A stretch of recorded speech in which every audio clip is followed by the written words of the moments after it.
Welcome to the Human 5.0 Project, the podcast where we cut straight to the breakthroughs that matter, the show where science meets self-optimization. I'm your host, Ultimate Biohacker 10X, and here we break down the real research, real data, and real dosing behind modern biohacking, from compounds and peptides to techniques, devices, lifestyle strategies, and performance protocols.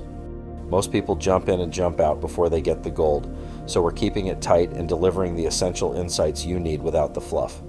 If you've taken the time to hit play, we'll make sure you walk away with valuable knowledge that can transform your approach to longevity, health optimization, and beyond.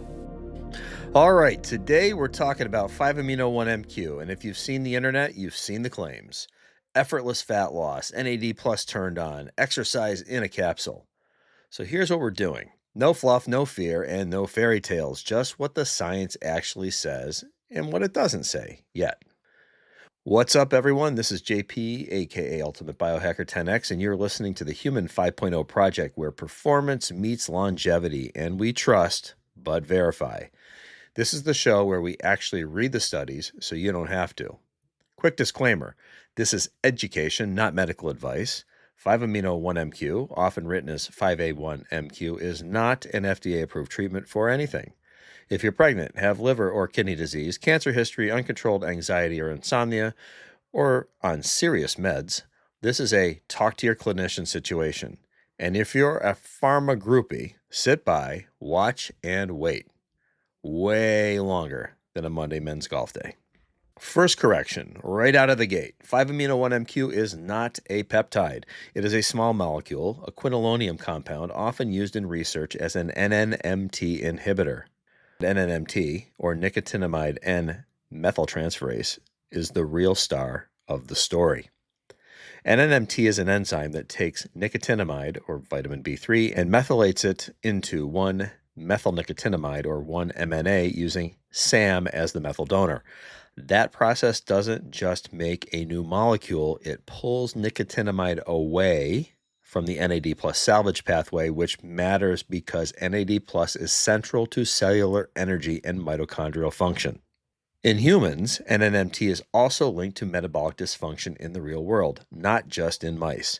There's classic human data showing adipose NNMT expression and circulating MNA correlate with insulin resistance and type 2 diabetes signals. So the idea is if NNMT is overactive, it can contribute to a metabolic slowdown. And if you inhibit NNMT, just maybe you can remove that brake. In cell studies, 5A1MQ lowers intracellular 1-MNA, and researchers observed a 1.2 to 1.6 times rise in NAD plus in adipocytes across certain concentrations. Also important, the potency here is not low nanomolar IC50. In that published work, IC50 is reported around 1 micromole for a 5A1MQ. Translation in normal human language, it's not magic, it's a tool compound that can shift where nicotinamide goes toward NAD plus salvage instead of being methylated, and that may change downstream energy and fat metabolism. Now let's get to the does it actually do anything part.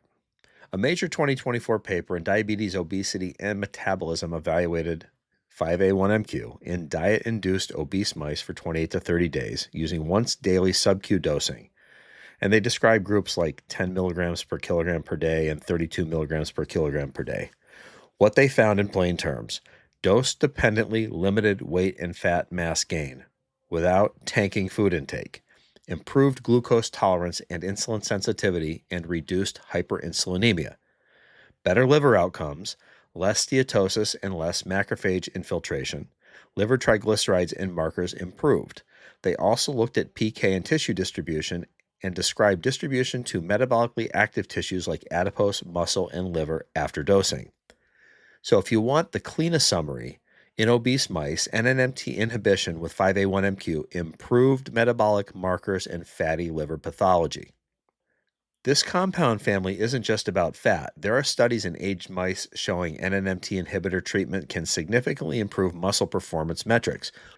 One 2024 Scientific Reports paper reported 40% greater grip strength in NNMT-treated aged sedentary mice compared with sedentary controls, and compares that to exercise effects in the same study design. And zooming out, there's a broader reach push, especially around aging muscle regeneration and sarcopenia, where NNMT is being positioned as a therapeutic target. Important nuance? These papers often talk about NNMT inhibitors as a class. Not every result equals 5A1MQ will do this in humans, but it is a real scientific lane. As of this January, the honest situation is we have strong mechanistic rationale in multiple animal studies.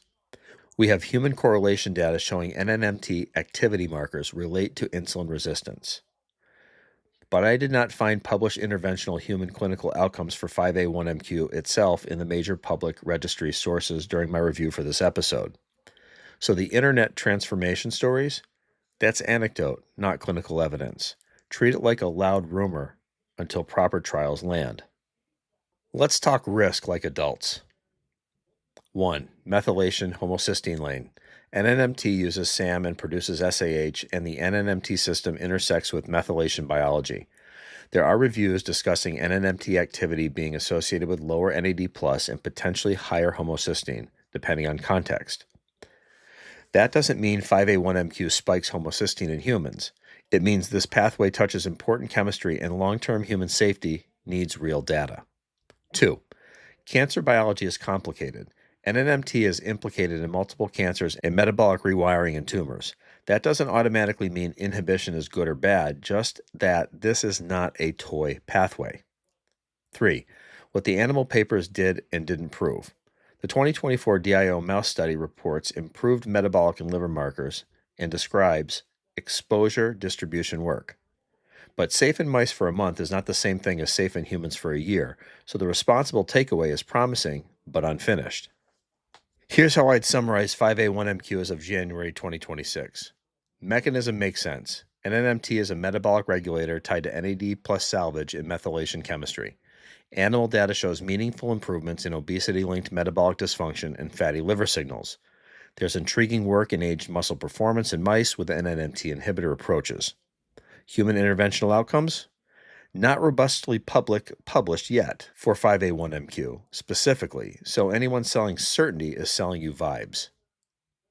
Next episode, we'll talk practical reality, what a smart ethical research mindset looks like, how to interpret online claims, and what biomarkers would actually make sense to track if human trials start reporting. Until then, be curious, be trusting but verify, and be building your Human 5.0. I'm out. Thanks for listening to the Human Upgrade Project. If you found value in today's episode, share it with someone who's ready to elevate their biology. Make sure to follow the show for weekly deep dives into peptides, protocols, devices, lifestyle strategies, and the science of high-performance longevity. Until next time, stay curious, stay optimized, and stay 10x.